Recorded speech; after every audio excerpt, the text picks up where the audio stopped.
Welcome to the NBA Coast to Coast podcast brought to you by thelines.com. Coming to you from the West Coast, Josh Lander, joined by my guy Nate Weitzer on the East Coast.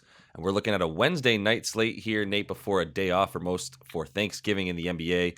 So it is a pretty full slate here, 12 games for you guys. In this one, we are going to be taking a look at these Pelicans. They are in San Antonio taking on the taken Spurs. Take a look at that game. We got another one up for you and our player prop, so make sure to like and subscribe to that page. We'll be coming at you each and every weekday of this regular season. Also want you to head to thelines.com. That's where we have our great written content up for you guys all season long, and our odds finder tool that you can go ahead and use to make sure you're getting the best juice available on all those NBA bets you are making this season. Nate, let's go ahead and read off those lines and then get into NOLA and the Spurs. Yeah, we got a full slate here. Sixers pulled off that win against the Nets despite missing most of their stars. They're +4 at Charlotte. Blazers without Dame, +9 at Cleveland. The Timberwolves +1 at the surprise Indiana Pacers. Those Nets on a back-to-back are +2 at Toronto.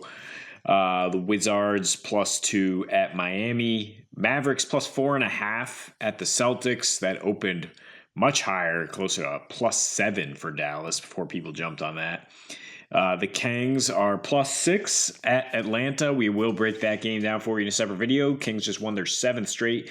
Jokic actually returned on Tuesday night for the Nuggets. They're -2 at the Thunder. That's where it opened. Now that Jokic is back, that spread could change indeed. And the Bulls +8 at Bucks. Then we got Pistons +11 at Jazz. Clippers +9 at Warriors. Don't know what to make of those two teams right now. But then we get to this one. Pelicans -6.5 at the Spurs. A Spurs organization that is so competent, so incredible that they can just simply tank better than anyone else in the NBA and look savvy while they're doing it. Lost 10 of their last 11 with a -16 net rating. In their last 5, it has gotten particularly worse with a 126 defensive rating, failing to cover in 4 of those 5 games, getting outscored 124-101 on average. They do come back home now for the first time since they beat the extremely shorthanded Bucks at home. That was the last time they got a win. They're 3-5 at home this season, -6.5 margin, which is exactly where the spread is at. Their defensive rating is 7 points better. But, whatever early fire they had here seems to be wearing off in a hurry. Keldon Johnson has gone ice cold as their number one option, shooting under 28% from 3.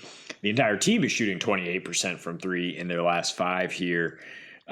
What do they do well on offense? They still are 3rd in assists per game, classic Spurs ball. Also 3rd in turnovers because they're just giving all these young guys the keys to a sophisticated offense that they don't know how to drive, right? Take your metaphor pick there. And the defense is simply abysmal. It's dead last in points, assists, 3-point percentage. Give it up 5th most paint points, 3rd most fast break points. Those are the types of things the Pelicans would love for you to give up, especially now they have Zion back. He only had to play 23 minutes in his return 2 nights ago because, they're playing the Warriors who benched everybody. So you want to look at how the Pelicans might handle a team that's not going to throw out a great NBA roster. That's how they handle it. They beat the Warriors by 45 points, just absolutely smacked him around. And the last trip to San Antonio when the Spurs, this was last March, the Spurs were like, we're not really interested in this play-in tournament. We're trying to get in the lottery here. And they just weren't going that hard. Well, the Pelicans are happy to oblige them there with a 33-point smackdown, shot 50% from the floor, hit 14 threes, out-rebounded them by 18. And that's without Zion or Brandon Ingram. Who should now both be out there. They just used a big-ass lineup with Jackson Hayes and Joe Val because the Spurs aren't really quick enough right now to take advantage of that on the other side with them playing Pirtle, the old basketball dinosaur. The Pelicans can go as big as they want and should be able to do whatever they want. And that's what they've been doing recently is shooting 40% from 3, hitting 14 threes, shooting 50% from the floor, winning 4 of their last 5 at home, well rested here as they go on their first of a little roadie here that's only in San Antonio. So, I mean, I feel great about them winning here. If you want to tease it with 12 other games on the slate, this is definitely one to think about pairing with the tease because the spread could creep up, and if it's 7 or 8 points, I think maybe you want to tease that back down.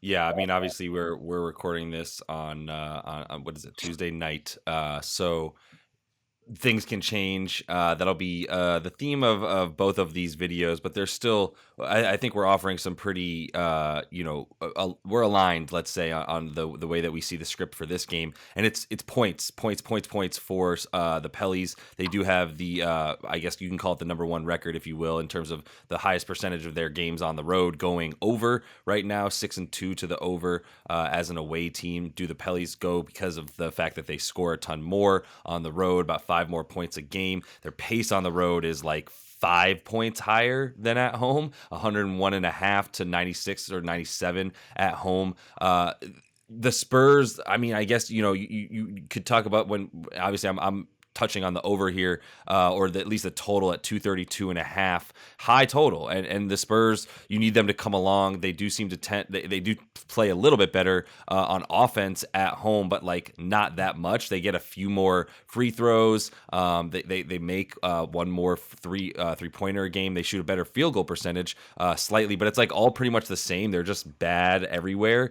They just seem to play a little bit worse defense on the road as they're getting smacked by to the tune of like 13 points. Their plus minus is -13 right now on the road. At home, it's -6.6. Like they're losing these games at home by an average of about 7 points, which is where this is at. I think with the Pellies at full strength, we're back to like, I mean, it was like 5 games into the season. We were talking about the Pellies being like, are they going to end the season as a top 3 team in the West? Sitting at 10-7, they're still like, a top 10 team and top 11 team, let's say, in the NBA right now. And at home and on the road, it's not like their record on the road is 500. But I think in this situation, it feels a little bit short. Like you were saying, I think this spread will get up to closer to almost double digits by the time it's closer to game time. I don't know that there's too much sharp money on the Spurs in this one. As you said, that the tank is on. And to a degree, like maybe we did shoot the gun a little bit with Keldon Johnson, who, as you mentioned, has also regressed a bunch.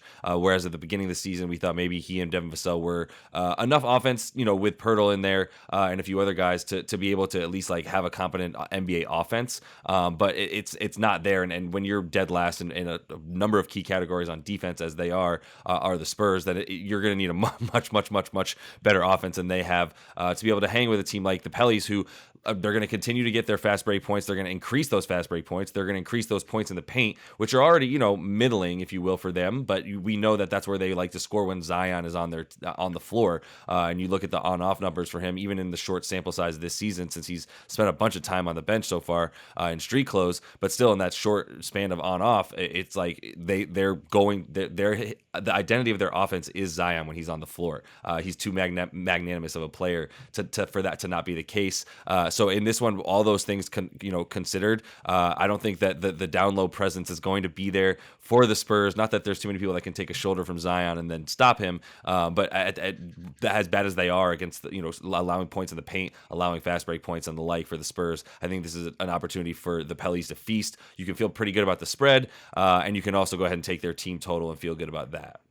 Yeah, and the Spurs are bad guarding the mid-range too. So CJ and Brandon Ingram, and then you go right, are gonna get whatever they want in that area too. I mean, I'm very reluctant to bet the over, even on the Pelicans total though. Honestly, because the Spurs they were on the road, but their offense just really went in the tank.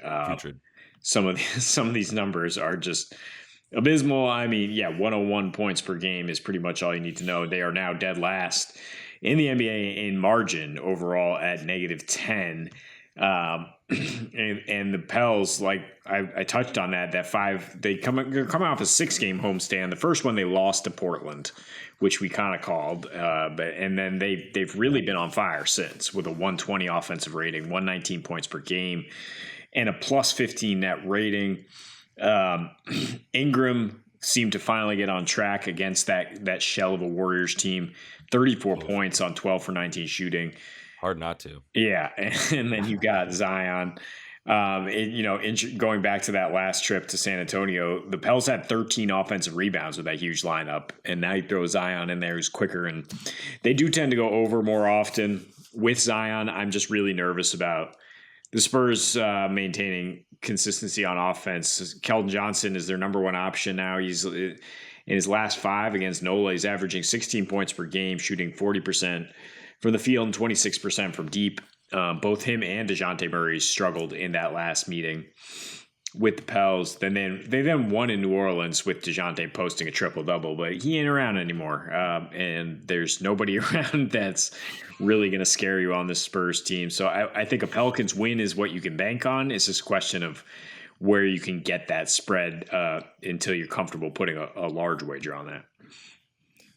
Yeah, if you do feel comfortable about it, yeah, I would feel comfortable with plenty of anything around the spread I'm okay with. I'm still good on their team total. I mean, they just play at such a fast pace, man, like at 101.5. Yeah, if Zion's out there, 120 is cool, yeah.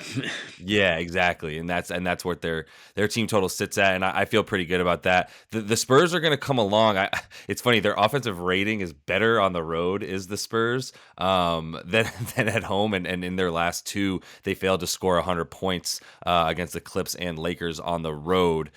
So that must mean they're home. Yeah, I mean, if you look at the amount of points they're scoring at home, it's really bad as well. But they're playing fast enough. I mean, they're playing at 102.5 wherever they're playing, at home, on the road. The Spurs are playing. So I just feel like with the possessions that we're getting, the Pellies, they stop you in the right in ways that I think a championship defense stops you. They defend the paint, obviously, and then they are defending the 3.